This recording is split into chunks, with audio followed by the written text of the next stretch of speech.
they've killed off the fake Mickey Mouse and replaced him with a bear. I mean, the message is eternal, even if the particular show changes. Actually, it's the same show, but you won't believe this. They killed off the mouse. They had Israel kill off the mouse, and he was replaced by a bee. They had Israel kill off the bee while the children watched, and he was replaced by a rabbit. The rabbit was killed by Israel in the Gaza war, and he was replaced by Nasur the bear, who's in there now. And what you're having here, and you think about this, they had these wonderful human-sized characters in these animal costumes, very cheery, very happy, and these are killed by Israelis. We've had children on television, for example. One girl once called in and said, "I hate the Jews. They killed Farfour. Farfour was Mickey Mouse's name. They killed Farfour, and they killed Nasur." So it's the classic blood libel where you have a fake death, and then children are brought up to hate based on the presumption that that death was real. And you've got Palestinian children who've all grown up, and I say again, children around the world who speak Arabic, having seen all of their characters killed off on television by Israel. And that affects children in a very visceral, emotional way, because even if when they grow up they realize it was just a story, at that moment when they're impressionable and they're a kid, you're creating this very they've bonded with this character, and now it's being killed. So it's not arguing at an intellectual level. Certainly, you can't argue at an intellectual level with kids. It's creating a deep-seated and substantive emotional response to Jews and to Israelis. That's absolutely true, and I'll even give you one concrete example of how that plays out. Recently was the fifth anniversary of Yasser Arafat's death, and they interviewed children on Palestinian television, and there's been an ongoing libel that Israel poisoned Arafat. So one of the children said, "I think the Jews poisoned Arafat," but then he added, "I actually don't know how he died, but I know it was the Jews." And that's exactly what you're saying here, and the kids get this message that the Jews are behind all evil in the world, so that he doesn't know how Arafat died, but it had to be the Jews, and that's the great effectiveness as well as tragedy of this type of education. They might not remember the details, but they remember the conclusions. The Jews are responsible. And of course, that's the substance of most propaganda, is just to create an impression. Never mind that the facts will change tomorrow. One of the things that had been noticed as well was that, and this years ago, that Arafat would say one thing in English and something else in Arabic. There have been a number of reports, and we'll go to some more topical issues here. For instance, that the Palestinians were considering unilaterally declaring a state, and then asking the UN for recognition. Most people have probably forgotten that in 1988, when they were in Tunis, that they declared a state as well, but it didn't get any traction then.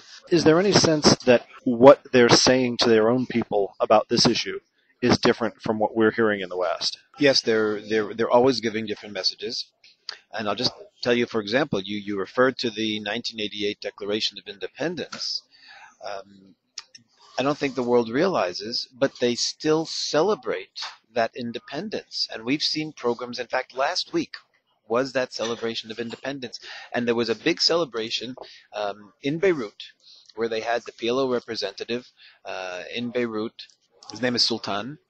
And he spoke at this celebration of Palestinian independence, in honor of Palestinian independence. So to their own people, in fact, to the children, they perceive that they do have a Palestinian state. So I'll give you an example. Palestinian school books and on Palestinian television, they talk about the state of Palestine being 27,000 square kilometers. Well, the state of Palestine, Dawla Palestine, if it's 27,000 square kilometers, there's no Israel, because that's the size of all of Israel, including Judea, Samaria, the West Bank, and the Gaza Strip. So, but they have this perception amongst the kids and amongst the adults. This is what they constantly say, is that there is already a state of Palestine. One of the things that we've noticed finally in the West is that the Islamist government in Turkey, which had so long been, in Turkey itself, had so long been rooted as a secular state. When they elected the Islamist Party several years ago, I guess it was back in 2002, something like that. There was a fear that they would take the country from the West and try to affect Turkish society and make it more Islamist. And now you're starting to see certain foreign policy implications moving into Iran, into a rapprochement with Iran and with Syria. Is that reflected in the Palestinian media in the way that they have, in the way that they report on Turkey and the way that they report on that relationship with Iran. The Palestinian media is overjoyed that Turkey is becoming much more supportive.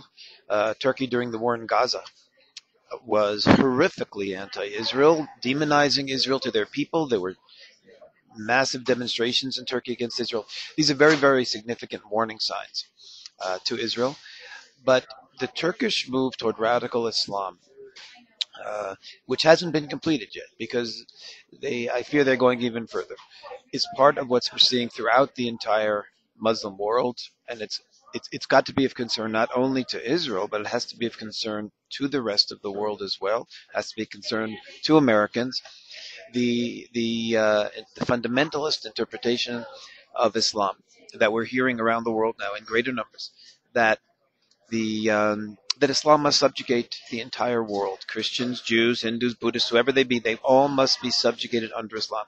I'll give you an example. Foreign Minister of the Palestinian Authority, Mahmoud Azhar from the Hamas, said when he was Foreign Minister, Islam will enter every home and spread into every house in the entire world.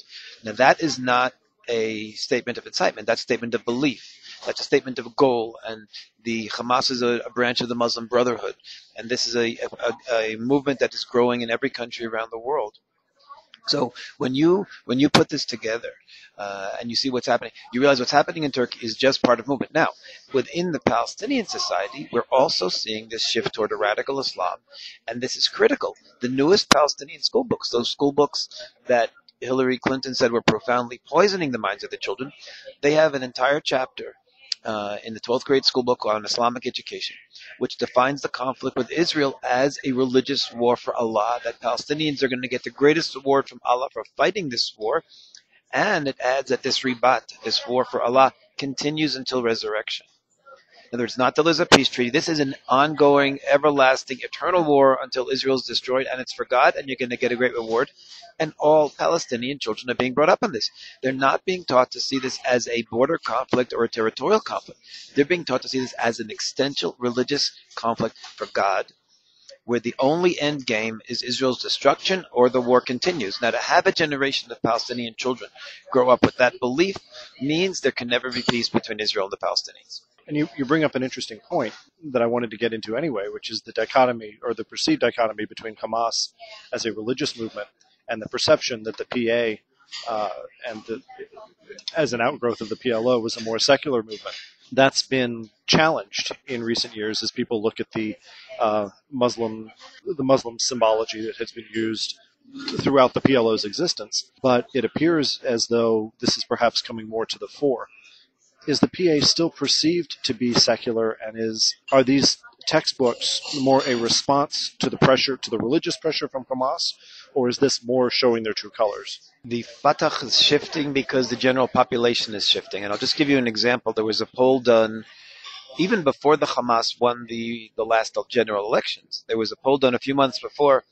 Palestinians were asked, and these are Palestinian polls, they were asked how they want their government to be run, by laws of the Palestinian legislature or by the laws of Islamic Sharia. In that poll, 68% said they wanted Islamic Sharia, and only 16% said they wanted laws of their legislative council. So what you have is the overwhelming majority of Palestinians wanting a Sharia Islamic law-based state, so that when the Fatah is presenting this as a religious battle, it's because Fatah also has shifted together with the general population, and this is what their belief is today. This is not just posturing. This is the belief of the Fatah as well.